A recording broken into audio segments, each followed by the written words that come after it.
Bonjour à tous. Alors la question que nous allons explorer aujourd'hui, dans la continuité de notre étude sur Osiris, donc un dieu pour les vivants, c'est celle de précisément l'accès à Osiris, et donc à son univers, la douate osirienne, dans l'enceinte d'un sanctuaire non funéraire. Alors, il me semble devoir l'aborder selon deux dimensions qui se recoupent en partie, que j'esquisse ici à très grands traits. D'abord, la dimension spatiale du lien entre le monde des vivants et l'au-delà, à travers les accès ménagers vers la douate, le monde souterrain d'Osiris. L'une des particularités du dieu Osiris, nous l'avons déjà évoqué brièvement, est de ne pas être situé dans le même environnement que les autres dieux du panthéon égyptien, exilé dans la douate, le monde souterrain, après sa mort, il règne sur le royaume des trépassés.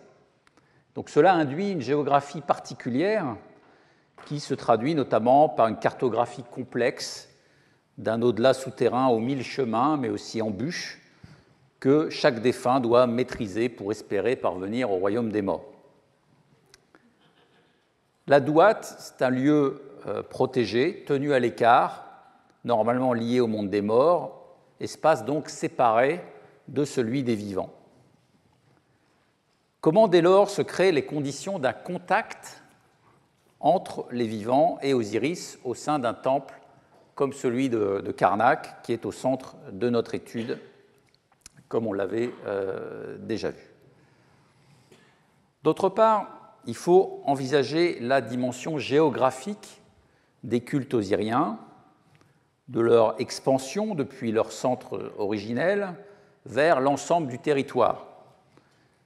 Et donc voir comment l'implantation osirienne dans les temples procède par transposition de contextes archétypaux importés de ces centres de référence. Donc, indépendamment de la question controversée de l'origine du culte osirien, il apparaît qu'à côté du centre Menphite, dans laquelle Osiris fait ses premières apparitions à l'Ancien Empire, et notamment les mastabas et les pyramides de Saqqara, deux villes sont désignées comme les centres matriciels de la religion osirienne, Bousiris en Basse-Égypte et Abydos en Haute-Égypte. Et à partir du Moyen Empire, on voit constamment ces deux formes osiriennes invoquées côte à côte, en symétrie ou en opposition, comme sur la stèle que vous avez ici à l'écran, une stèle au nom d'Antef provenant d'Abydos, où on commence par une offrande que donne le roi à Osiris, maître de Bousiris, le grand dieu, maître d'Abydos. Et ce parallélisme entre les deux cités, Abydos et Bousiris, est structurant pour l'ensemble des textes osiriens jusqu'à l'époque romaine. Mais d'autres villes deviennent également des hauts lieux du culte osirien, et au Nouvel Empire, on va établir une liste plus étendue de ces localités, ayant le privilège notamment de posséder des reliques osiriennes. Alors, un texte célèbre, c'est le papyrus Chester Beatty 8, avec une collection de formules magiques, et dans l'une d'entre elles, le magicien menace de révéler les secrets de la sépulture d'Osiris dans plusieurs localités, en citant notamment les reliques qui y sont associées. Alors, c'est un texte particulièrement intéressant parce que précisément il est ancien, il date du Nouvel Empire. On évoque le coffre d'Acacia dont on ne saurait prononcer le nom de ce qui est à l'intérieur, avec le tabou linguistique qui touche donc le cadavre osirien, ce bras, ce foie, ce poumon d'Osiris. Le magicien ensuite se protège des conséquences de la formule qu'il va prononcer. Ce n'est pas moi qui l'ai dit, ce n'est pas moi qui l'ai répété, c'est ce maléfice qui vient s'attaquer à un tel né de une telle qui l'a dit et l'a répété, ayant révélé les mystères d'Osiris, ayant révélé la forme des dieux, tandis que l'Énéade est à son service dans la grande place. Est-ce qu'Osiris connaît son nom? Je ne laisserai pas descendre vers Bousiris, je ne laisserai pas remonter vers Abydos, je déchiquetterai son bas, j'anéantirai son cadavre, je mettrai le feu à chacune de ses tombes. Alors ici, on a la formule standard, mais dans d'autres extraits du texte, on va citer nommément un certain nombre de villes concernées par la conservation des reliques: Atribis, Héliopolis, Létopolis, Mendes, Héracléopolis. Et certaines métropoles peuvent conserver jusqu'à 5 reliques. Donc vous voyez dans ce texte la multiplicité des tombes du dieu associées aux reliques est déjà bien présente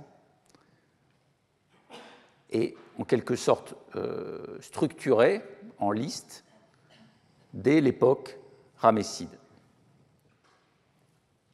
Alors au premier millénaire avant Jésus-Christ, les théologiens égyptiens vont élaborer la relation entre chaque nome d'Égypte et une ou plusieurs reliques mises en exergue comme spécificité locale de chaque région. Ce processus est particulièrement saillant durant l'époque saïte, à la 26e dynastie.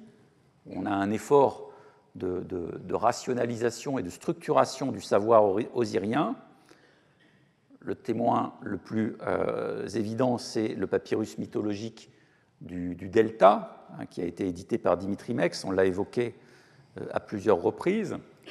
Et puis, donc, à l'époque gréco-romaine, on en arrive à une systématisation de la diffusion des cultes osiriens à travers toutes les régions d'Égypte, de manière, en quelque sorte, globale. Alors déjà, si l'on s'appuie uniquement sur les témoignages des auteurs classiques, ils rendent compte de cette systématisation de la diffusion des cultes osiriens par des épisodes mythologiques. Alors ces passages sont très bien connus. Diodore de Sicile évoque comment Isis découvrit les parties du corps d'Osiris, sauf les parties sexuelles. Voulant rendre invisible la sépulture de son mari et la faire honorer de tous les habitants de l'Égypte, elle mit à exécution son projet à peu près ainsi. On rapporte qu'elle enduisit chaque partie d'aromates et de cire et modela ainsi autant de figurines anthropomorphes de la taille approximativement d'Osiris. Elle convoqua par catégorie les prêtres et les fit jurer à tous de ne révéler à personne le gage qui allait lui être donné.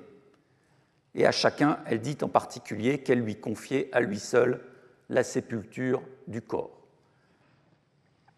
Donc on retrouve l'Isis rusée, en quelque sorte, qui distribue à tous les clergés d'Égypte une partie du corps, une relique, qui est complétée à chaque fois par un corps modelé, ce qui constitue le prototype ensuite des figurines osiriennes du mois de Khoiak. Plutarque nous dit à peu près la même chose. Isis se rendit ensuite auprès de son fils Horus, qui était élevé à Bouteau, et dissimula le coffre. Mais Typhon, c'est-à-dire Seth, une nuit qu'il chassait avec sa meute au clair de lune, le découvrit par hasard, reconnut le corps et le partagea en 14 morceaux qu'il dispersa. Isis l'apprit et se mit à leur recherche, parcourant les marais dans une barque de papyrus. Le démembrement du cadavre expliquerait l'existence en Égypte de plusieurs tombeaux attribués à Osiris.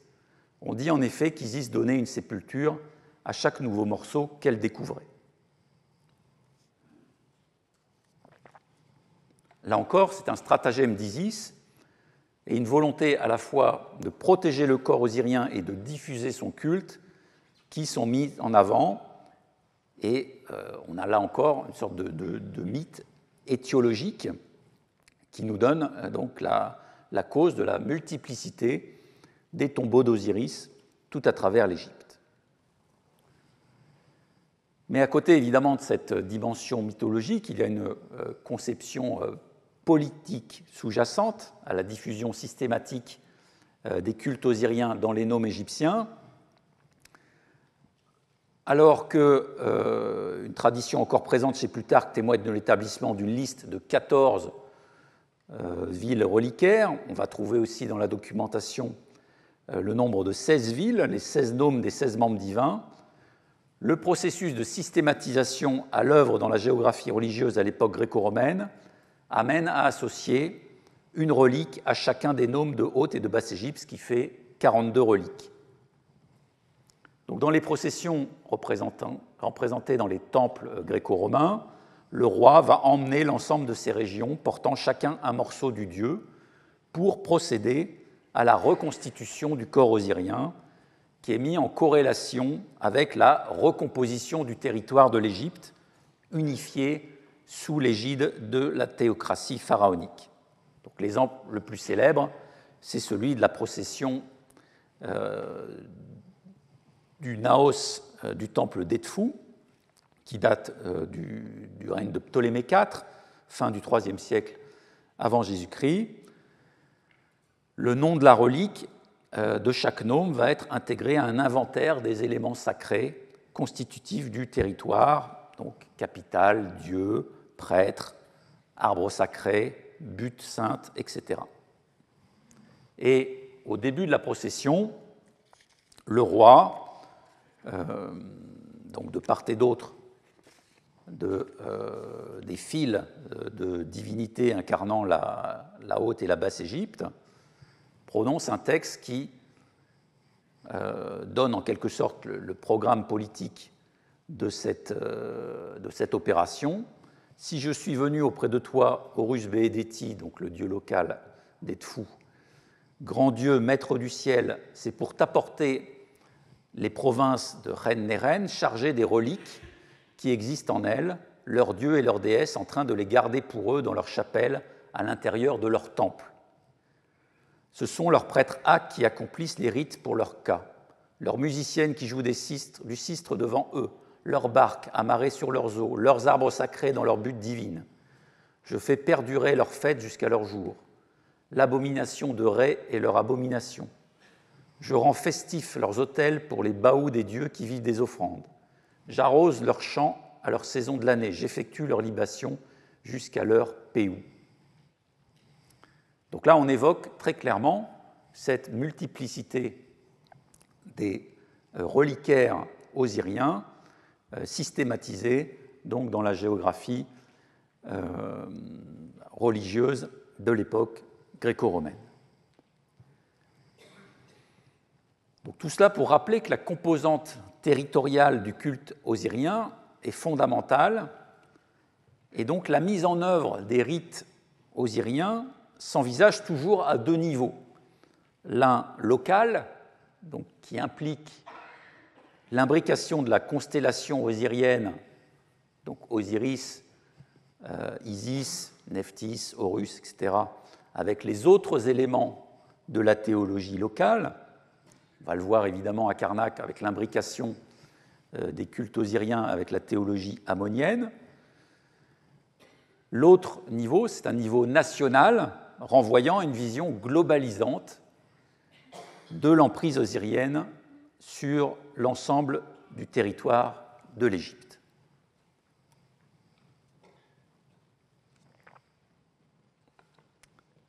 Alors entrons dans le cœur du sujet, avec d'abord, selon notre fil directeur, présentation de la problématique au regard du monument qui nous intéresse particulièrement, qui est notre fil directeur, donc la chapelle d'Osiris, maître de la vie à Karnak, située donc dans le nord du temple, le long de la voie dallée menant au temple de Ptah.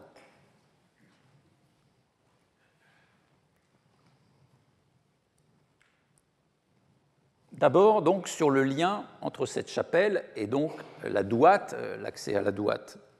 le monde osirien. Comme nous l'avons mis en évidence, il y a une opposition claire entre deux scènes qui représentent chacune la divine adoratrice devant Osiris. Donc, comme on l'avait vu dans la salle 1, Shephenupet, la divine adoratrice vivante, Shephenupet 2 donc, est représentée devant Osiris en costume des vivants, tandis que dans la salle 2, c'est Aménirdis, juste de voix, défunte, Aménirdis Ière, qui se trouve face à Osiris, mais cette fois-ci momiforme. Deux plans sont ainsi définis, l'un renvoyant au monde du rituel en cours dans le temple d'Amon, l'autre dans ce qui s'apparente au monde des morts, puisque Aménirdis Ière est défunte. Alors, cette analyse semble confortée par la décoration de la salle 2 dans son ensemble et de la porte d'accès entre la salle 1 et la salle 2. Vous en avez ici une représentation donc de la porte dans sa totalité et là de la partie droite du linteau. Donc on a deux scènes montrant l'une donc à gauche Osiris Pached, le sauveur devant le roi Taharqa, et l'autre Upwaout, le dieu ouvreur des chemins, devant Shephenupet II. Upwaout est représenté ici comme un dieu avec un corps humain et une tête de canidé. Alors, si l'on trouve assez fréquemment ce dieu Upwaout sous forme de chacal sur une enseigne, dans différentes cérémonies thébaines, régulièrement sur les murs de Karnak notamment, il est rare de le retrouver représenté comme dieu principal d'une scène d'offrande. Et donc on a ici quelque chose d'assez particulier dans le contexte de Karnak, où la divine adoratrice fait offrande à son père Upwaout, ce qui met en avant évidemment une dimension funéraire très marquée, Upwaout étant constamment aussi associé au destin funéraire d'Osiris. Les autres scènes de la salle 2 vont aussi conforter cette interprétation. Sur la paroi nord, Osiris est représenté trônant face à des prêtres qui effectuent des rites funéraires, qui sont ceux réalisés pour les défunts dès l'Ancien Empire. Par exemple, dans les mastabas de Saqqara, on trouve constamment ce type de scène. Il s'agit de faire les sarous, prononcer les formules de transfiguration et assurer les rites associés. Mais aussi sur ce modèle de l'Ancien Empire, on trouve aussi ce même type de rite mis en œuvre devant la statue royale dans les temples funéraires thébains du Nouvel Empire, ainsi que dans certains temples de Karnak. Ce qu'il faut évidemment prendre en compte quand on veut analyser l'origine de ces scènes, puisqu'on est probablement allé au plus proche, emprunté, non pas forcément à Saqqara, dans les scènes funéraires de l'Ancien Empire, mais possiblement aussi dans les scènes de culte royal des environs thébains.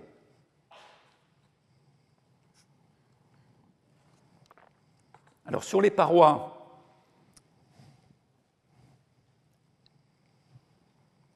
sud et ouest de la même salle 2, là, on va voir des scènes mettant en jeu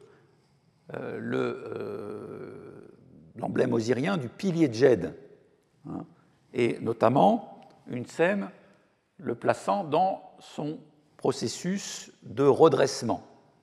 Puis, donc paroi ouest, le même pilier de Djed redressé. Alors, ces cérémonies du redressement du pilier de Djed sont placées dans le calendrier égyptien le 30e jour du mois de Khoiak, c'est-à-dire à la fin des fêtes osiriennes annuelles célébrant la renaissance du dieu. Alors, c'est très clairement expliqué dans les textes des chapelles osiriennes de Dendera, auxquelles nous allons faire souvent référence, puisque, évidemment, ce sont les sources les plus riches sur ces fêtes osiriennes de Khoiak. Donc, dans ces textes de Dendera, on nous dit que le dernier jour de Khoiak, il s'agit de l'érection du pilier de Djed à Bouziris, jour de l'enterrement d'Osiris dans la butte des plantes Nébé, dans la crypte qui est sous les arbres Ished, parce que c'est en ce jour que furent amenées les reliques d'Osiris après l'ensevelissement d'Osiris. Ériger le pilier de Djed, le dresser quand il est enveloppé. Et puis certaines scènes des chapelles osiriennes vont montrer clairement le processus par lequel les prêtres ou les divinités associées emmènent Osiris dans sa dernière demeure.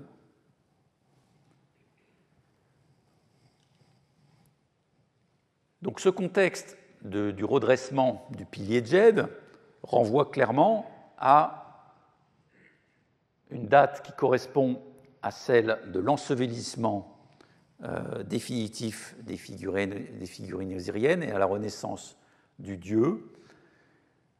Et cela conforte, à notre sens, l'interprétation qui veut que l'univers de cette salle 2, de notre petite chapelle, est à relier au royaume osirien, et donc que la petite porte qui y donne accès devait jouer le rôle de sas entre le monde des vivants et le monde des morts. Alors la question que nous allons nous explorer dans ce cours, c'est précisément comment s'ouvrent dans Karnak ces accès au monde osirien. Est-ce qu'il s'agit d'une exception ou est-ce que ça fait partie d'un phénomène global? Comment cette connexion avec le monde souterrain qui permet un échange avec Osiris dans son royaume s'est instaurée au fil de l'histoire, donc au cœur des sanctuaires thébains?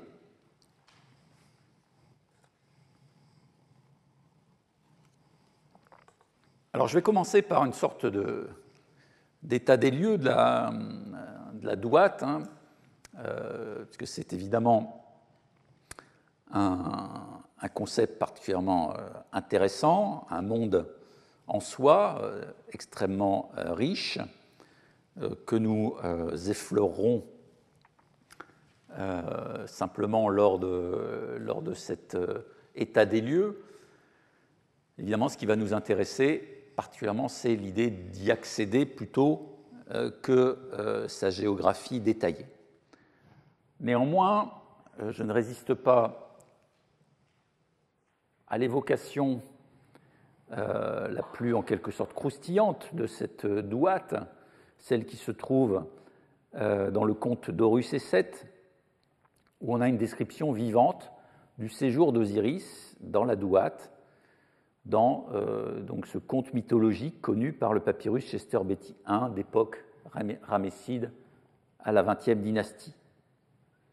Alors ce texte est extrêmement riche, il a beaucoup de niveaux de lecture. L'intrigue du conte repose sur les querelles d'attribution de la fonction royale d'Osiris à deux prétendants, donc Horus, son fils, et Seth, son frère. Et les dieux font successivement appel à différents membres du panthéon égyptien pour trancher le différend, mais les réactions violentes du dieu Seth vont empêcher à chaque fois le conflit de trouver une issue. Alors Osiris, comme on l'a déjà précisé, lui, il se trouve exilé loin du reste des dieux, à l'Occident, et donc il est sollicité, mais pour le contacter, il faut évidemment lui envoyer un courrier qui prend un certain temps à lui parvenir. Alors, la réponse d'Osiris contrarie Réorarty, qui était le chef en quelque sorte du panthéon divin, car Osiris va se vanter d'avoir créé l'orge et le blé pour faire vivre les dieux, et le bétail aussi qui suit les dieux. Alors, Réorarty se lance dans une petite querelle chicanière en répondant à Osiris que même s'il n'était pas venu au monde, l'orge et le blé existeraient bel et bien. Alors Osiris ne se démonte pas et rentre dans l'échange rhétorique en se lançant dans une description de son lieu de séjour. Tout ce que tu as fait est plus que parfait, toi qui as inventé l'Énéade, tandis que c'est à l'intérieur de la Douate qu'on permet que la justice sombre. Contemple donc la situation, toi aussi. Le pays où je me trouve est peuplé d'anges au visage terrifiant, qui n'ont peur d'aucun dieu ni d'aucune déesse. Et quand je les fais sortir, ils vont chercher le cœur de tous ceux qui commettent de mauvaises actions, et ceux-ci se retrouvent ici avec moi. Pourquoi me suis-je donc retrouvé ici, installé dans l'Occident, alors que vous êtes dehors tous jusqu'au dernier?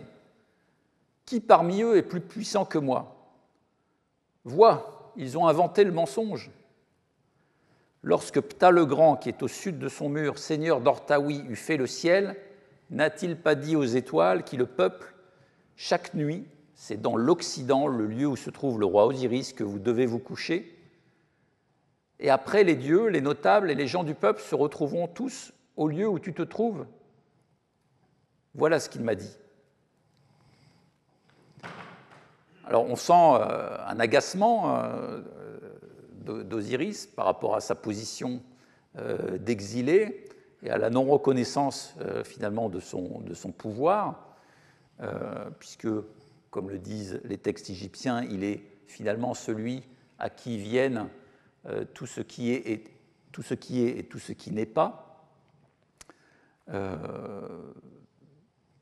En tout cas, ce qui est particulièrement notable, c'est évidemment cette conception qui rejaillit d'un univers atypique, complètement différent du monde terrestre et éloigné de l'univers commun des autres dieux. Dans le texte, il est mentionné que la lettre qui est envoyée à Osiris par Réorarty va mettre de nombreux jours à parvenir jusqu'au dieu. Alors cette géographie de l'au-delà égyptien et son évolution sur toute la durée de la civilisation égyptienne, c'est un sujet tentaculaire qui, comme je l'ai dit, ne peut qu'être effleuré ici. Alors nous pouvons néanmoins nous référer maintenant à des travaux très récents qui fournissent un état des lieux sur la question. Et en premier lieu, donc, l'ouvrage de Sylvia Zago, intitulé A Journey Through the Beyond, The Development of the Concept of Duat and Related Cosmological Notions in Egyptian Funerary Literature, qui est paru en 2022. Alors, dans cet ouvrage,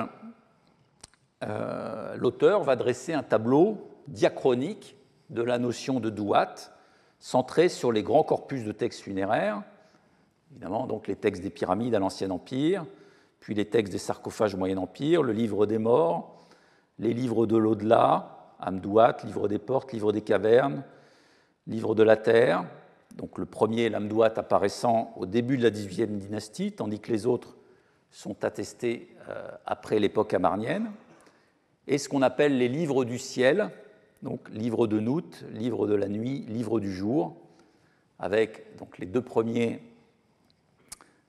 qui sont attestés pour la première fois dans l'Osireion de Séti Ier, donc le cénotaphe, entre guillemets, le cénotaphe osirien adossé au temple funéraire de Séti Ier, à Abydos, et le troisième, donc le livre du jour, étant attesté dans la tombe de Ramsès VI, qui reprend un très grand nombre de ses compositions funéraires. Alors, l'ouvrage de Sylvia Zago analyse l'ensemble des données fournies par tous ces textes, et l'ouvrage se termine aussi sur une analyse comparative de la vision de l'au-delà en Mésopotamie et dans le monde gréco-romain. Alors, si on résume les conclusions de cette étude approfondie, alors qui évidemment qui s'appuie fortement sur des travaux antérieurs, on pense à tout ce qu'a fait Erik Hornung sur les livres de l'au-delà, donc nombreuses contributions qui sont mobilisées dans l'ouvrage. Donc, en résumé, on a premièrement le fait que la douate est une notion qui évolue très sensiblement entre les conceptions en vigueur à l'Ancien Empire et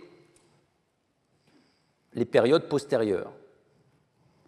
Dans les textes des pyramides, la notion de douate renvoie principalement à une zone céleste dans laquelle le Soleil et les astres se régénèrent pendant leur période d'invisibilité, puis réapparaissent. Donc, le roi défunt, qui est au centre du processus décrit dans les textes des pyramides, le roi défunt bénéficie du même processus de régénération et va sortir de la douate céleste comme un mort transfiguré, donc un ar. Après l'Ancien Empire, même si la dimension céleste demeure sous certains aspects, la douate va se voir attribuer le caractère d'un monde souterrain, d'une part, et l'apparence spatialisée d'un univers complexe fait de cheminements dont la maîtrise devient un enjeu en soi, d'autre part. Donc, on connaît ces représentations des sarcophages du Moyen Empire, avec notamment le livre des deux chemins, qui fournit une image très éclairante de cette évolution. Mais c'est surtout au Nouvel Empire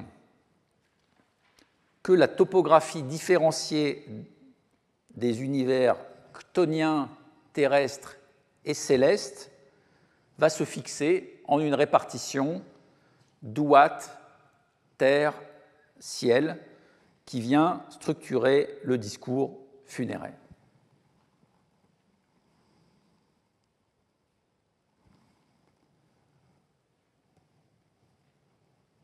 Alors, deuxièmement, la douate fonctionne à la fois comme un espace et comme une temporalité. Un espace, d'abord, qui est structuré selon un axe ouest-est, correspondant grosso modo à la course du Soleil.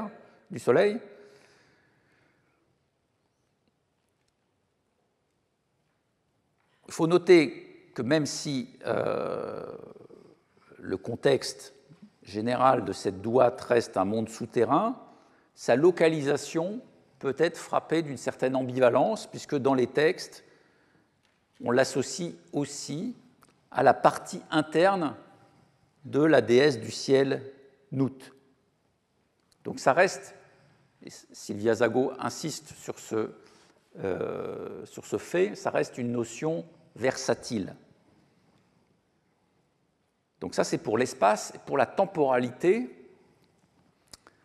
eh bien, la douate, en quelque sorte, c'est un parcours qui se fait au rythme des 12 heures de la nuit, ce parcours permettant la réunion du dieu céleste Ré et du dieu chthonien Osiris, le temps du voyage nocturne de l'astre solaire. Ce temps de la douate est marqué par une dimension donc transitoire, le temps de la nuit, qui correspond aussi à une phase de gestation et de régénération. Notons aussi que la dimension spatiale cosmique, d'une part, donc le lien entre ce monde et le monde des morts, la Douat. Et la dimension géographique, c'est-à-dire l'ancrage des cultes osiriens sur le territoire de l'Égypte, s'interconnecte aussi dans la description que l'on a du monde de la Douat, puisque, par exemple, certains territoires de l'au-delà vont renvoyer, par les mêmes toponymes, à certains lieux définis du territoire égyptien. On pense par exemple à la zone de Rosetaou, qui correspond à une zone de la nécropole Menfite, et qui correspond également à une partie de la Douat souterraine, puisque durant la 4e heure de la nuit du livre de l'Amdouat, le soleil doit emprunter les voies mystérieuses de Rosetaou. C'est un exemple, on pourrait les multiplier, et Paul Barguet avait même supposé que l'ensemble de l'Amdouat était structuré selon une logique qui correspondait à la géographie des centres cultuels de l'Égypte.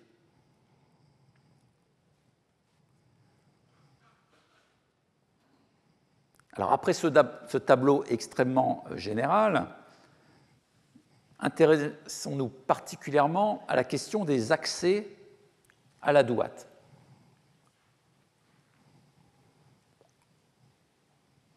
Alors, il y a un accès, évidemment, qui s'impose, c'est celui qui emprunte le soleil quotidiennement pour entrer dans la Douat et en ressortir.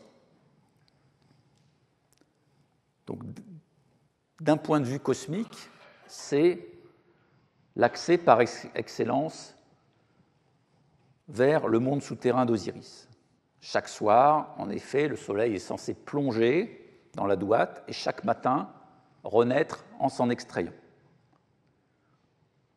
Les textes des livres de l'au-delà nous disent que l'entrée dans la Douat se fait durant la première heure de la nuit par la Harérit Imentit, le corridor de l'Ouest, et la sortie se fait par une porte à l'Est. Alors, il y a eu plusieurs études sur ces zones liminales entre le monde terrestre et la Douat. Julian Cooper, récemment, a mis en évidence le fait que le pays de Outénet, localisé à la hauteur du pays de Punt, donc que l'on situe vers la côte soudanaise, avait été conçu par les Égyptiens comme un pays jouxtant la porte orientale de la Douat. Donc ça correspond, dans cette zone en bordure de la mer Rouge et du Soudan, au premier pays qui serait baigné par les rayons du soleil. Donc on a, dans les textes égyptiens, dans certaines mentions, une association de données géographiques pour, en quelque sorte, fixer localement ces accès à la Douat, même quand il s'agit d'accès, on va dire, d'ordre cosmique. Alors, ces accès cosmiques à la Douat sont régulièrement rapportés par les théologiens égyptiens à leurs sanctuaires locaux, à l'aide de constructions mythologiques ad hoc, même si dans des textes funéraires, on va projeter ces accès cosmiques dans une géographie plus lointaine. Dans les textes théologiques se rapportant à chaque sanctuaire, on va reconstruire en quelque sorte des univers à l'horizon plus limité, où l'on va pouvoir envisager que l'accès à la Douat du soleil passe par le sanctuaire local. Dans le papyrus mythologique du Delta, notamment, Dimitri Mex a signalé l'existence de la mention de la bauge du Véra, donc le Véra, ce porc mâle, donc, qui est associé dans le contexte héliopolitain au dieu Geb, et on a un creusement qui est réalisé par l'animal, qui est considéré comme une ouverture communiquant avec l'autre monde, donc qui est à la fois, selon les mots de Dimitri Mex, portail du soleil couchant et entrée du tombeau. Donc là, dans ces légendes mythologiques rapportées à la ville d'Héliopolis, on a conçu le sanctuaire héliopolitain comme une possible entrée dans la Douat. Alors ces accès à la Douat ne sont pas forcément liés à des entrées du soleil, ils peuvent aussi renvoyer à des émergences de la crue du Nil. On a notamment le terme Iméet, qu'on traduit par entre, caverne, qui correspond initialement à la source septentrionale du Nil, située dans la région entre Memphis et Héliopolis. Donc là encore, le terme a fait l'objet d'un article récent de Sylvia Zago en 2022. C'est un terme, comme le mot douat, extrêmement polyvalent, qui en vient à désigner aussi les espaces des nécropoles en communication avec le monde souterrain. Et l'iméet, ça devient dans les textes liturgiques osiriens une voie d'accès du mort pour entrer dans le séjour des bienheureux, comme dans la formule d'une liturgie osirienne que j'ai donnée ici, tirée d'un cartonnage au nom de Nesmine, qui est un prêtre thébain qui était prophète d'Osiris Oupiched.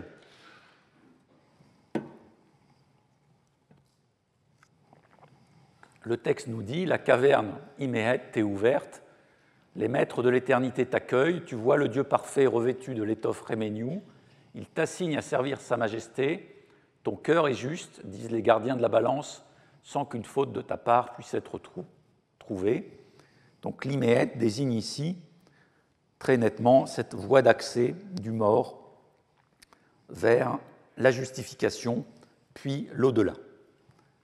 Alors une désignation proche de Iméet, qui s'emploie parfois alternativement, c'est Tchépéet, la caverne.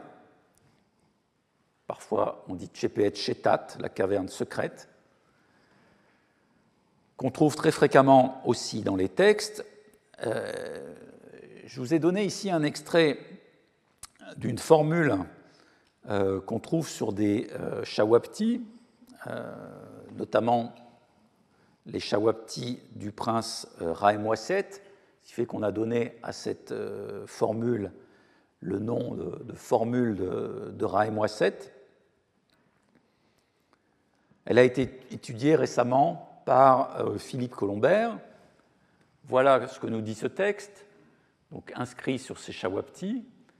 Que ton visage s'ouvre afin que tu vois le disque solaire, que tu adorerais en vie, que tu sois appelé à Rosetaou, que tu circules dans la butte de Djamout, alors butte de Djémé qui est ici un toponyme menphite et non pas la butte de Djémé thébaine, que tu parcours la vallée de ou vers Rosetaou supérieur, que tu ouvres la Tchépéet secrète, Ubaek Tchépéet Chétat, et que tu t'installes à la place qui est dans la nécropole Todjézer comme le grand équipage.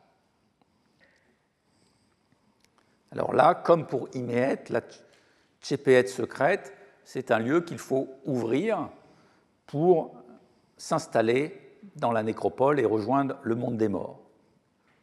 Alors la particularité de ces shawaptis, c'est qu'ils étaient, selon l'expression consacrée, extra-sépulcraux, c'est-à-dire qu'ils ne sont pas déposés dans la tombe du personnage, mais à proximité de sanctuaires osiriens, donc en l'occurrence ici, très probablement à proximité du sanctuaire d'Osiris-Sokar à Giza Sud. Donc il s'agissait pour Ra-Mouasset, et tous ceux qui utilisaient ce type de Shawapti avec ces formules, en quelque sorte par figure interposée, de s'associer le plus étroitement possible aux festivités osiriennes, comme de se ménager aux différents endroits où ils pouvaient déposer ces Shawapti un accès à la douate osirienne.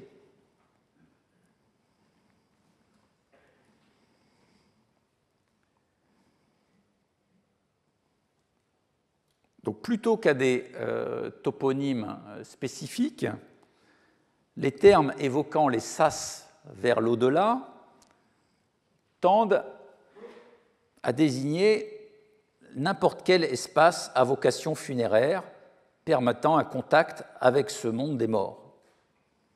On le voit finalement dans l'emploi plus généralisé des mots iméet et tchépéet, dont on n'a vu que quelques exemples, mais il y en a beaucoup d'autres. La tombe joue au final le rôle d'interface entre les différentes dimensions, donc la douate, le monde terrestre et le monde céleste. Et comme on le voit évidemment dans les tombes de la vallée des rois, par exemple, qui sont les exemples les plus caractéristiques, les tombes apparaissent comme des microcosmes qui placent le mort au centre de toutes les dimensions cosmiques et temporelles. Et d'une certaine façon, la tombe en vient à être évidemment aussi une douate elle-même. Alors il va y avoir un rapprochement extrêmement clair entre les tombeaux humains, en quelque sorte, et les tombeaux divins, et le paradigme de la tombe, avec l'avènement de la figure d'Osiris, devient le tombeau divin lui-même, la sépulture osirienne, dont chaque tombeau individuel est en quelque sorte une reproduction. Alors c'est un glissement qu'on peut voir aussi à travers la phraséologie et à travers une expression qu'on a croisée tout à l'heure, la notion de grande place, setaat. On l'a vu que dans le papyrus Chester-Beatty 8, ce terme grande place renvoyait au tombeau d'Osiris, le lieu des mystères que le magicien menace de détruire.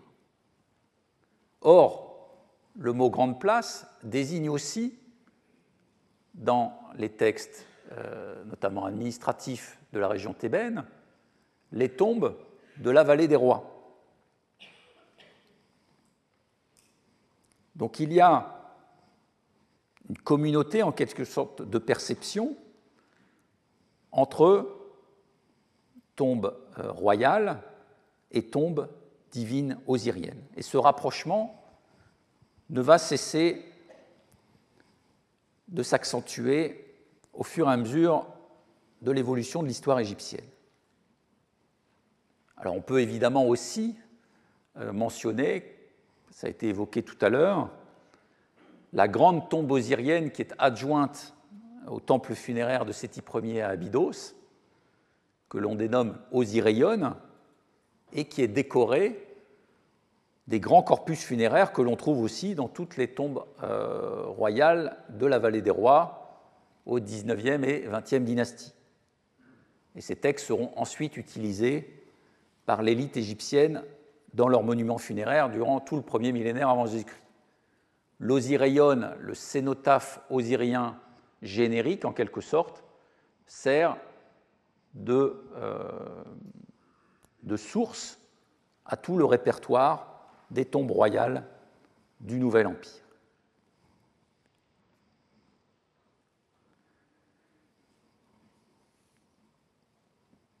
Alors on a glissé des tombes,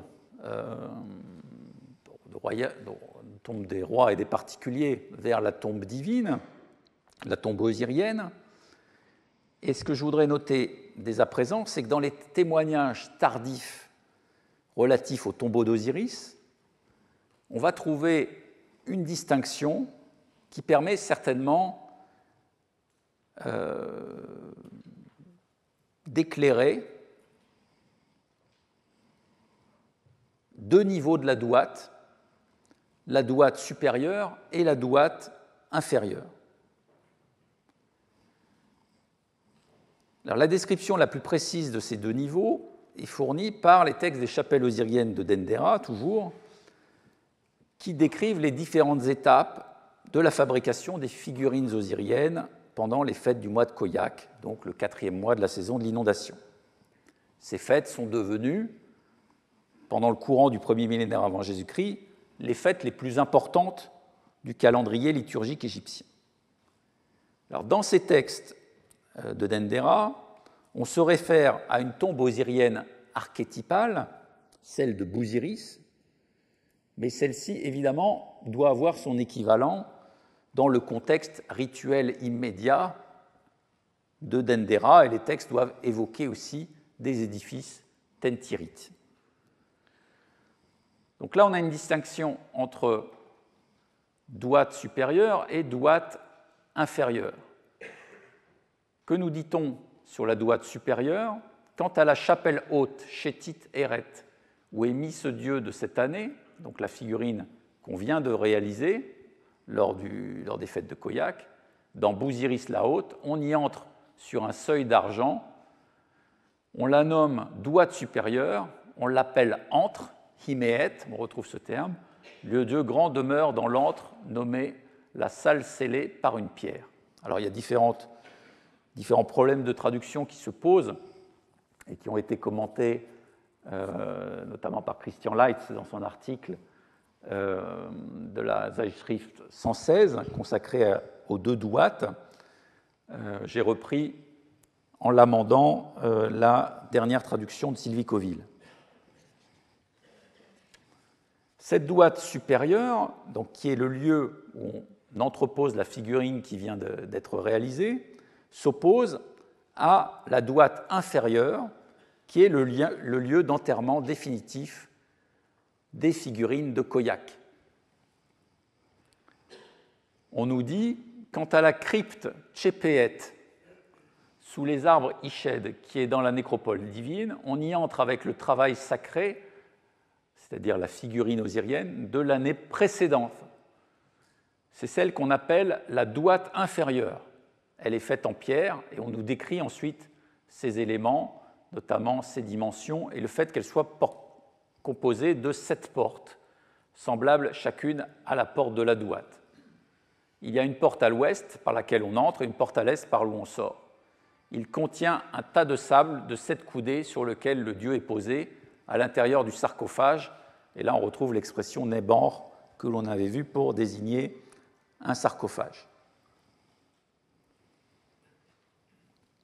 Il apparaît donc clairement ici que les parties des édifices rituels associés au rite de Khoiak sont assimilées eux-mêmes à des parties de la douate du monde souterrain osirien, aussi bien la nécropole des figurines dans laquelle elles sont inhumées définitivement, que le lieu de conservation de la figurine qui est l'objet du culte pendant un an et qui doit être assimilé à l'une des chapelles osiriennes du toit du temple de Dendera.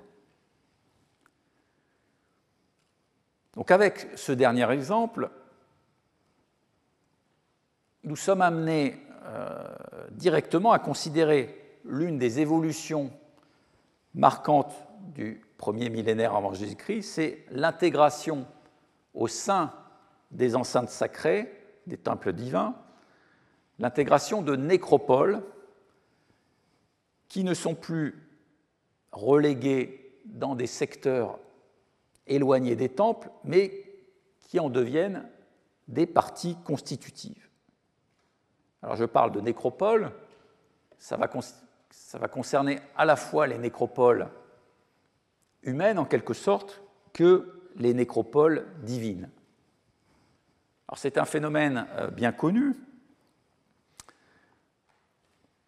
que l'on observe notamment sur un site célèbre qui est le site de Tanis, devenu capitale de l'Égypte à la 21e dynastie, et dans la partie avant du temple d'Amon de Tanis, une nécropole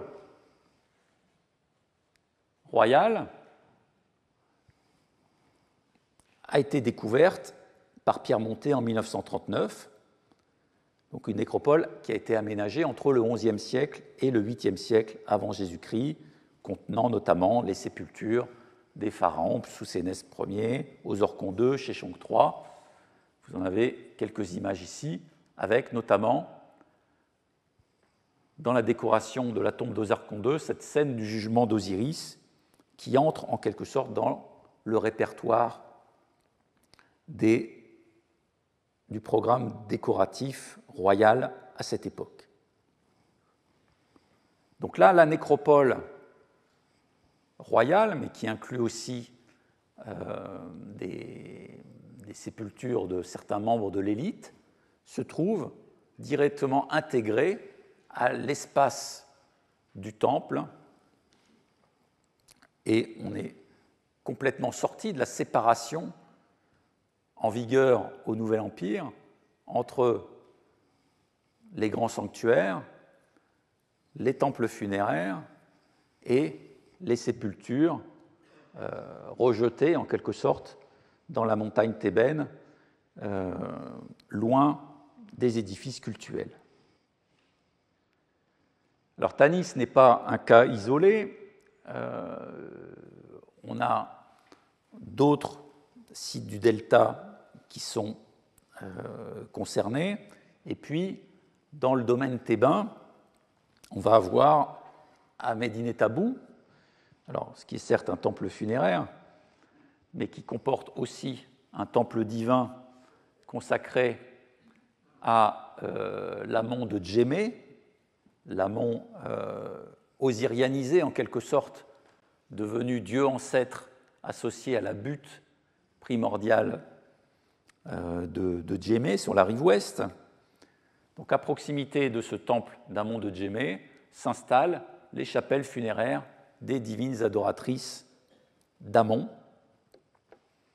Donc ces chapelles constituant en quelque sorte un pendant occidental aux chapelles osiriennes du temple de Karnak.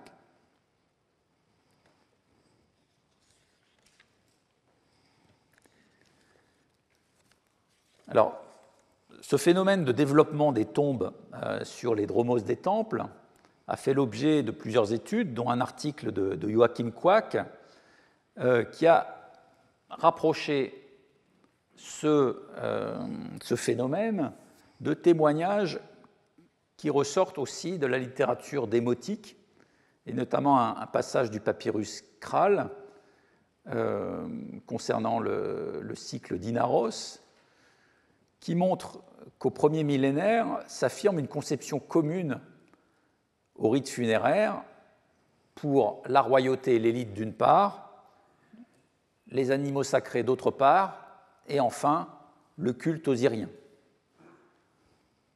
Dans ce texte, il est question donc de préparer la sépulture d'Inaros, et le roi écrit pour que soit contacté l'ensemble des sanctuaires d'Égypte et qu'ils envoient à Bousiris leur équipement, leurs travaux de temple, expression que Joachim Quack rapproche des travaux désignant les figurines osiriennes de Kauyak, et des bandelettes, toute une série d'équipements funéraires.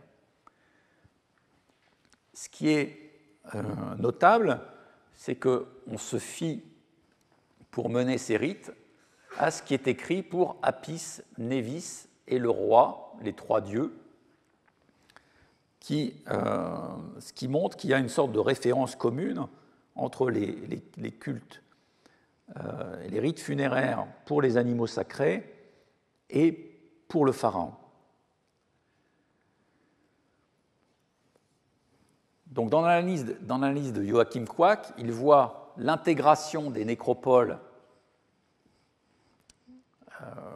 royales ou élitaires, comme celle de Tanis et d'autres, au sanctuaire, comme le fruit d'une évolution des conceptions religieuses égyptiennes, où on veut finalement renforcer le lien étroit avec le destin osirien, qui est entretenu essentiellement maintenant par les fêtes osiriennes associées à ces sanctuaires. Et de fait, le manuel du temple, ce texte normatif reconstitué à partir d'une cinquantaine de sources différentes en hiératique, démotique et en grec. Donc ce manuel qui, je vous le rappelle, fournit une sorte de description générique des parties constitutives de tout temple égyptien, eh bien, ce texte va décrire le secteur osirien comme un élément essentiel de tout temple réalisé en Égypte.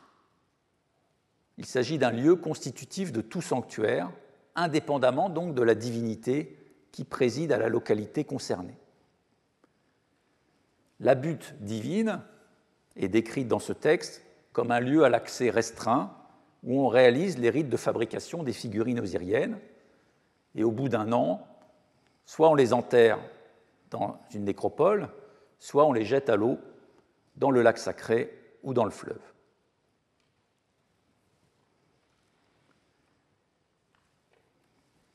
Donc voilà le tableau global de cette évolution qui renvoie aussi à une évolution des conceptions religieuses qui rapprochent en quelque sorte les destins funéraires humains des célébrations osiriennes menées dans les temples.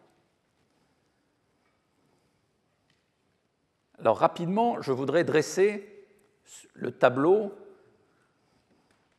historique que l'on peut constater sur le terrain à Karnak, dans un site qui fournit un accès privilégié à l'étude diachronique de l'évolution du culte osirien, puisqu'on est dans un sanctuaire où la partie centrale du temple et sa périphérie n'ont pas été entièrement reconstruites à l'époque ptolémaïque, mais on va pouvoir suivre archéologiquement les différentes phases d'aménagement des édifices s'étant agrégés progressivement au sanctuaire, et notamment donc les témoignages du développement du culte osirien. Alors évidemment, je vous en fais une présentation rapide et sélective. Ce qui m'intéresse, c'est de montrer comment la nécropole osirienne a été progressivement intégrée au temple et est devenue un accès privilégié aussi à la douate osirienne au sein du temple de Karnak. Cette image vous donne la géographie globale. C'est une vue prise depuis le nord-est, avec la nécropole osirienne qui se trouve à l'opposé de l'entrée actuelle du temple de Karnak. Ce secteur, il est défini par un relief qui se trouve à l'angle nord-est de la partie centrale du temple de Karnak, de Hipetsut, relief qui a probablement été ajouté soit à la 30e dynastie, soit un peu plus tard, représentant Osiris face au tombeau d'Osiris, précisément, donc sur une image en quelque sorte classique de ce tombeau, d'un tertre surmonté par un arbre. L'arbre, en l'occurrence, c'est l'arbre sacré Ished. Le nom du secteur nous est donné par cette inscription, c'est la Set Ahat, la grande place, donc terme générique désignant les nécropoles osiriennes. Alors le secteur qui nous intéresse, donc de la nécropole osirienne, ne peut pas nous livrer toutes les données archéologiques que l'on souhaiterait, la faute à des dégagements qui ont été relativement massifs dans les années 1950, quand Henri Chevrier a déblayé l'ensemble du secteur, ne laissant apparaître que ce qui résistait aux ouvriers, c'est-à-dire des édifices en briques cuites, comme ce tombeau voûté, et dans la partie arrière, le secteur de ce qui sera redécouvert en 1993 comme étant des catacombes osiriennes.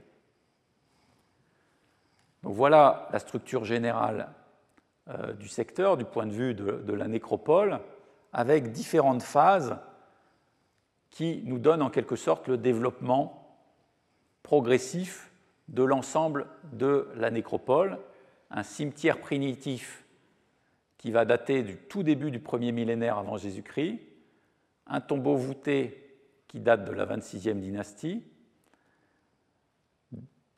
un temple d'Osiris Coptite et des catacombes osiriennes de Ptolémée IV qui vont surtout illustrer l'évolution de la nécropole à l'époque gréco-romaine. Alors, malgré les dégagements de Chevrier, on peut quand même estimer quelle était l'emprise de la butte osirienne qui se trouvait à cet endroit. Donc, même si c'est en partie une reconstruction, on peut estimer qu'il y avait à cet endroit un tertre osirien et qu'une partie des bâtiments de la nécropole étaient enterrés ou semi-enterrés.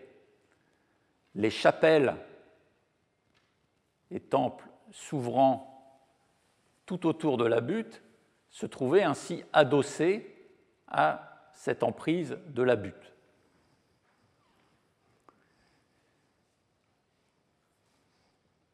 Alors on le voit par le sondage qui a été réalisé par François Leclerc à proximité des éléments plus tardifs de la nécropole, on a à des niveaux inférieurs des témoignages d'une nécropole primitive dont les niveaux sont scellés par un bastion en briques estampillé au nom du grand prêtre Men-Ré-Per-Ré.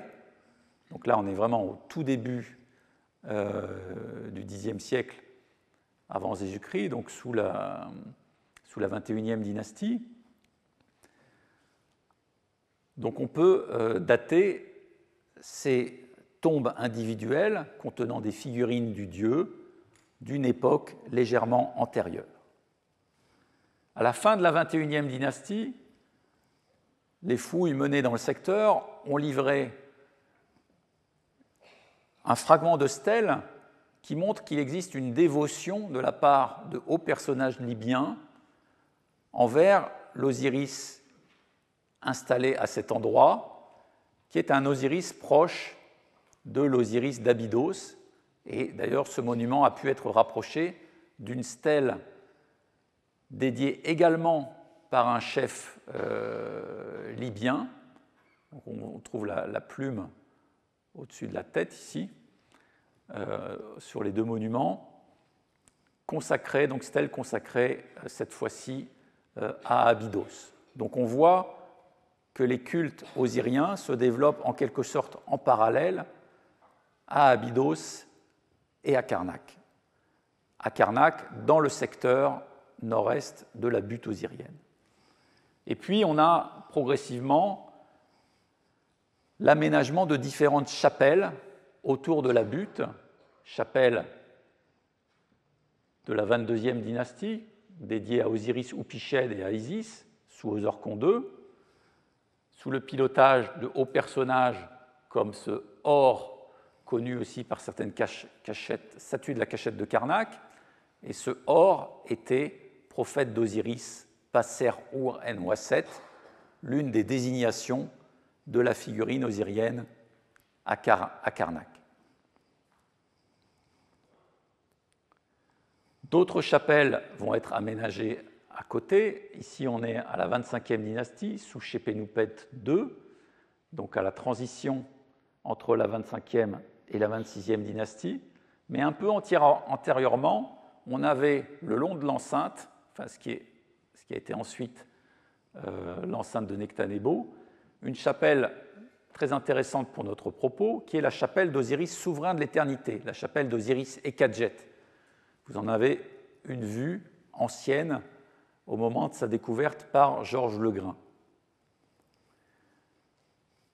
Cette chapelle contient une représentation des rites de la butte de Djémé, donc sur la rive ouest de Thèbes, représentation qui a sa copie aussi dans l'édifice de Taharqa du lac. Le texte qui se trouve associé à cette représentation a été étudié par Marc Gabold dans un article intitulé « L'inondation sous les pieds d'Amon en 1995 ». Le texte nous dit qu'il s'agit ici de la grande entrée de la caverne du Noun sur la rive ouest du ciel, à Repheternebes, se hâter vers elle chaque neuvaine, accomplir pour lui l'acte de s'arrêter là pour ouvrir à son intention sa grotte qui est là, afin de voir ceux qui s'y trouvent, les primordiaux qui sont dans sa double chapelle. Alors d'une part, on a une mention d'une Chepet Noun, d'une caverne du Noun, qui marque, comme on le sait, souvent aussi un accès vers la Douate, et puis la mention aussi d'ouvrir cette grotte qui permet précisément d'accéder au monde de l'enterrement des primordiaux. On a le nom de la butte de Djémé qui est mentionné ici, et donc on renvoie par cette représentation à un accès à une butte osirienne qui est une butte osirienne de la rive ouest, mais dont on conçoit qu'elle a une réplique orientale dans le secteur osirien de Karnak. Et les mentions de l'Osiris de Djémé reviennent à plusieurs reprises dans les textes des chapelles du secteur, ce qui montre le lien qui est établi entre la butte de Djémé à l'ouest et la butte osirienne du secteur de la Grande Place à l'est. Alors à la 25e dynastie, on va avoir d'autres édifices présents. Alors certains ont été démantelés, ils ne sont connus que par des blocs de remploi, notamment dans la chapelle d'Osiris coptite d'époque gréco-romaine. Ces blocs de remploi ont fait l'objet d'une étude de notre mission, sanctuaire osirien de Karnak. Vous voyez ici les dessins de reconstitution d'Anna Guillou qui permettent d'avoir idée de la constitution de certaines parois et notamment de scènes mettant en jeu le couronnement de la divine adoratrice Aménirdis Ière, sur le modèle de scènes qui sont connues par le temple de Kawa pour le couronnement du pharaon Taharqa. Alors, ce qui est plus intéressant pour notre propos, c'est que dans cette chapelle, on trouve aussi des représentations d'Osiris, et notamment aussi des mentions du rituel de l'ouverture de la bouche pour Osiris, preuve qu'il y avait très probablement aussi un culte à Osiris, alors peut-être sous sa forme coptite, dans cette chapelle d'Aménirdis. En tout cas, on a à la 25e dynastie, par le témoignage des statuts privés, la preuve que l'Osiris coptite était l'objet aussi d'un culte particulier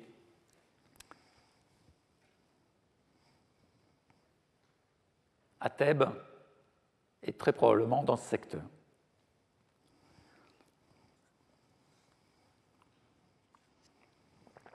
À la 26e dynastie, on aménage le tombeau voûté, et donc on se trouve à ce moment-là dans une situation où le secteur osirien reste encore adossé aux enceintes extérieures du temple. La grande enceinte grisée qui entoure le Téménos date de la 30e dynastie sous Nectanebo, donc n'existe pas encore. On est dans une zone en quelque sorte liminale entre l'intérieur et l'extérieur du temple. Évidemment, toute cette zone osirienne sera ensuite englobée dans la grande enceinte de Nectanebo que j'évoque à l'instant. Alors, si à la 30e dynastie, on a assez peu de notions sur les constructions qui sont réalisées dans le secteur osirien, est-ce qu'il y a des nouvelles constructions qui sont aménagées? Nous n'en avons pas trace.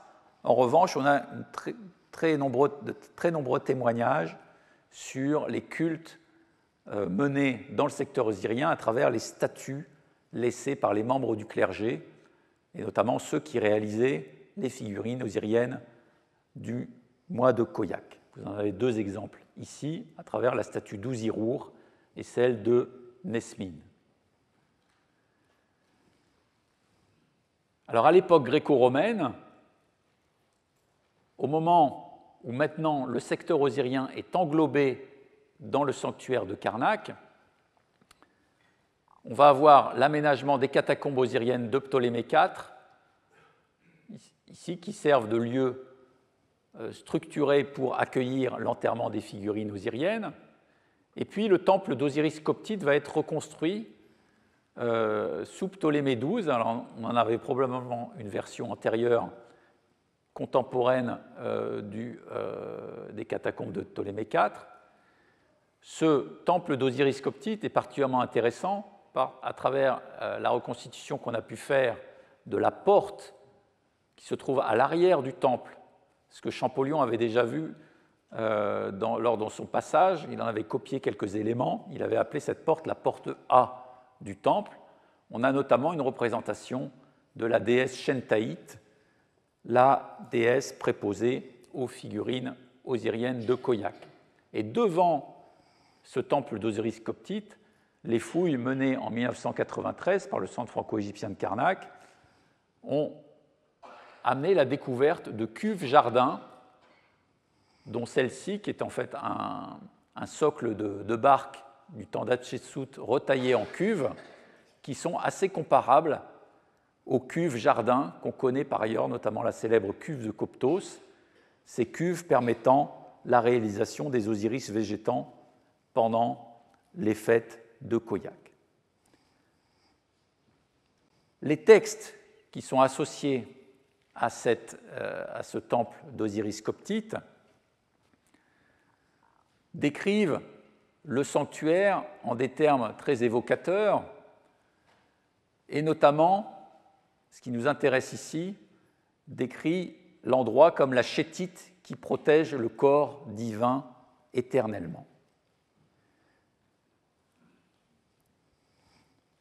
Ce qui est notable, donc, c'est que cette porte A se trouve à l'arrière du temple, et si l'on la situe par rapport à la butte osirienne, en fait, elle ne donne pas accès à une autre pièce, ou en tout cas, si elle donne accès à un espace, c'est un tout petit espace, mais elle semble s'ouvrir sur l'emprise de la butte osirienne située derrière. On a en quelque sorte ici, à mon sens, une sorte de porte d'accès vers la Douate, vers le monde osirien, qui est aménagé en quelque sorte comme le point focal du temple. Et on aurait, dans la conception générale de la nécropole osirienne de Karnak, 2 niveaux.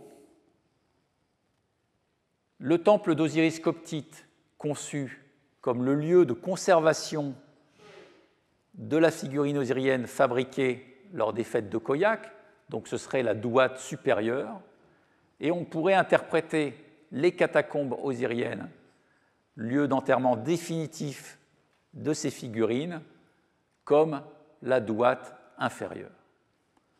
Donc on a, malgré l'état de conservation dégradé du site, la possibilité de reconstruire en quelque sorte le fonctionnement de cette nécropole comme une douate à 2 niveaux. Et en tout cas, ce qui est la conclusion à laquelle je voulais arriver, c'est qu'on a ici un accès privilégié à la douate osirienne à travers ces monuments de la nécropole nord-est de Karnak. Alors, dans le peu de temps qui nous reste, j'aurais voulu explorer très rapidement aussi une autre manière d'envisager l'accès à la douate, cette fois-ci en exploitant le modèle abydénien. Abydos, on l'a dit, c'est un lieu de référence constant dès qu'il s'agit d'évoquer Osiris, et tout naturellement, en construisant l'identité osirienne de Thèbes, qui n'était pas au départ une ville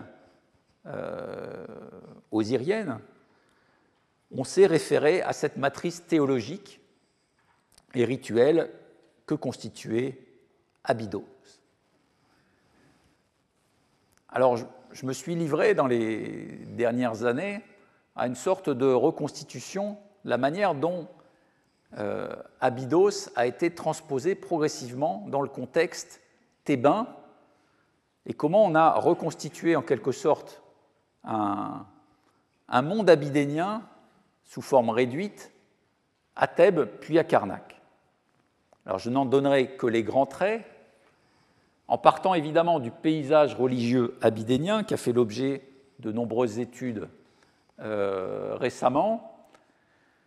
Donc pour que vous visualisiez les lieux, on a à Abydos la zone du temple d'Osiris, la zone des temples funéraires, la zone de la nécropole des premières dynasties reconfigurée en tombeau d'Osiris à partir du Moyen Empire, et puis à l'arrière, vous avez ces montagnes dans lesquelles s'ouvre un passage qui a été évidemment valorisé dans le paysage religieux comme un lieu privilégié d'accès vers la douate, le monde souterrain. Donc on a une forte empreinte du paysage dans les conceptions religieuses abydéniennes. Je renvoie aux travaux de Andreas et Ute Efland, aussi aux articles récents de Anne-Marie Puls-Wagner. Si l'on en évoque à nouveau ce fameux fils de Ramsès II, Raemouaset, on s'aperçoit que dans ces textes, eh bien, dans ces inscriptions qu'il a laissées, notamment sur cette statue où il porte un fétiche d'Abydos qui est conservé au British Museum, eh bien, il nous évoque le paysage abydénien comme la caverne tchépéette du maître de l'éternité, la place excellente de l'offrande, le lieu majeur pour récompenser les justes, la butte sacrée pour prononcer des louanges aux esprits excellents. Et donc il dédie cette statue de sorte que la région d'Abydos ouvre sa voie pour cet art efficient. Donc l'idée d'installer cette statue à Abydos, c'est le même principe que de déposer un shawapti à Giza Sud, c'est de pouvoir avoir un accès privilégié vers le monde osirien. Alors le guide qui peut nous servir, ce sont les temples funéraires aménagés, enfin les temples aménagés dans le secteur d'Abydos, qui sont très connus, notamment le temple de Séti Ier, avec son Osirion derrière, et le temple de Ramsès II. Dans le temple de Séti Ier, on a au cœur du sanctuaire des salles osiriennes qui représentent d'une part la veillée du dieu par Isis et Nephthys, protégée par ce qui reste ici d'un serpent, et le réveil du dieu. Donc la scène est malheureusement très fragmentaire, mais on devine la silhouette de ce qui doit être Horus tenant le sceptre Ouas qui doit permettre de réveiller le dieu. On a l'image de ce réveil d'Osiris dans l'Osireion d'Abydos et dans beaucoup d'autres sources qui s'en sont inspirées par la suite. Et puis toujours dans ces salles osiriennes du temple de Séti Ier, on va avoir dans les portes d'accès de la partie centrale des représentations du fétiche d'Abydos, adoré par la divinité, avec des dieux gardiens, et c'est ça un point important, dieux gardiens qui sont là évidemment pour protéger des accès au monde funéraire. On va retrouver les mêmes éléments dans le temple de Ramsès II à Abydos, où on a cette procession du fétiche abydénien dans cette partie de la cour B du temple, fétiche qui se rend jusqu'à l'arrière du temple, et notamment dans ce monde souterrain de la salle M14, où le fétiche abydénien fait l'objet d'onctions et est protégé par des dieux gardiens et des serpents. Toujours dans le même temple de Ramsès II à Abydos, le réveil du dieu est mené cette fois-ci autour du fétiche abydénien. On retrouve les 36 divinités associées au réveil d'Osiris, mais c'est le fétiche d'Abydos qui est l'objet du réveil du dieu. Alors si on se rend maintenant à Thèbes, on va s'apercevoir que les scènes abydéniennes ont été implantées dans les temples thébains à partir notamment du règne de Séti Ier. Dans le temple funéraire de Séti Ier à Gourna, on a notamment ces scènes de veillée d'Osiris qui ont été reproduites dans la salle 19, elles sont malheureusement très, très abîmées.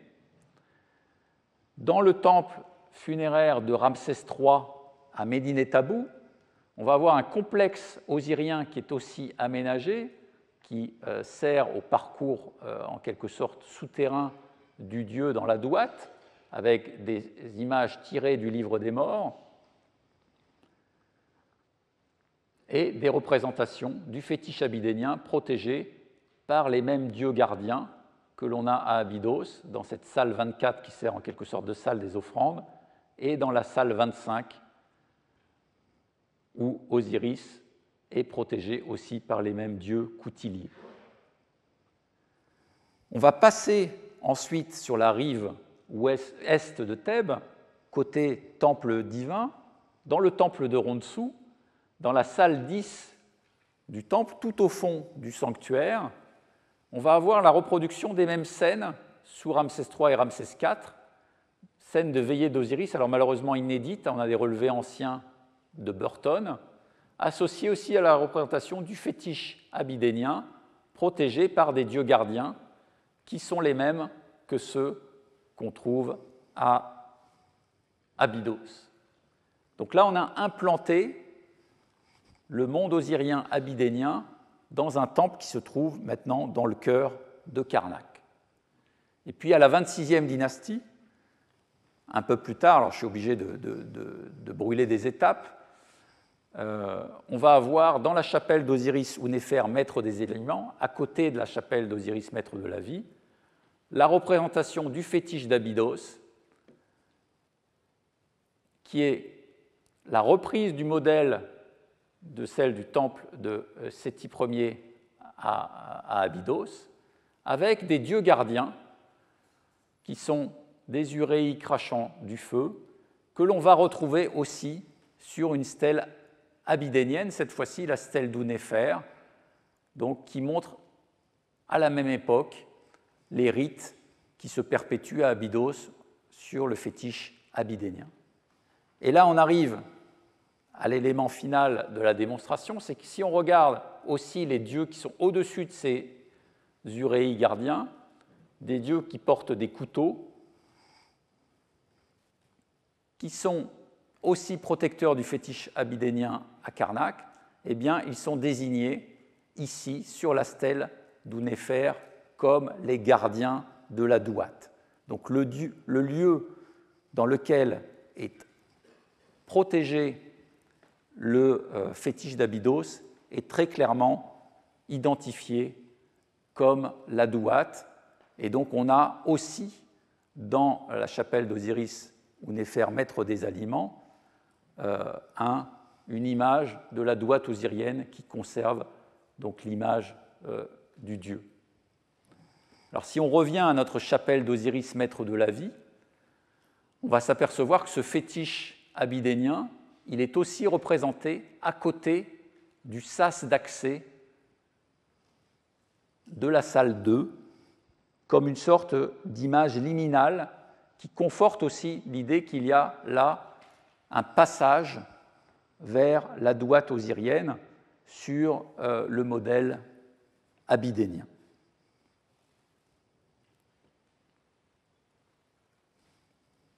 Alors, comme vous l'avez vu, on a suivi un cheminement double aujourd'hui. L'un à travers l'histoire de l'implantation progressive de la nécropole osirienne et de ses satellites dans le secteur nord-est de Karnak, et l'autre à travers celle de l'importation de cultes abydéniens à Thèbes dans les temples funéraires, d'abord rive ouest, puis à Karnak même.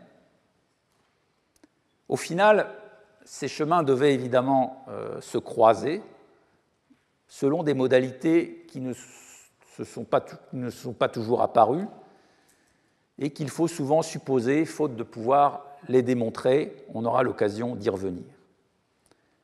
En tout état de cause, on a pu voir comment il existe au premier millénaire avant Jésus-Christ plusieurs sas aménagés vers la Douate osirienne dans l'enceinte du sanctuaire de Karnak. L'un, c'est la nécropole osirienne du nord-est. D'autres sas sont constitués par les chapelles selon des configurations très variables. En tous les cas, l'analyse conforte notre hypothèse de voir dans la chapelle d'Osiris, maître de la vie, l'un de ces sas vers l'au-delà, et il restera à voir comment, précisément, on se sert de ce sas pour accéder au Dieu, ce que nous essaierons de déterminer dans les séances à venir. Je vous remercie.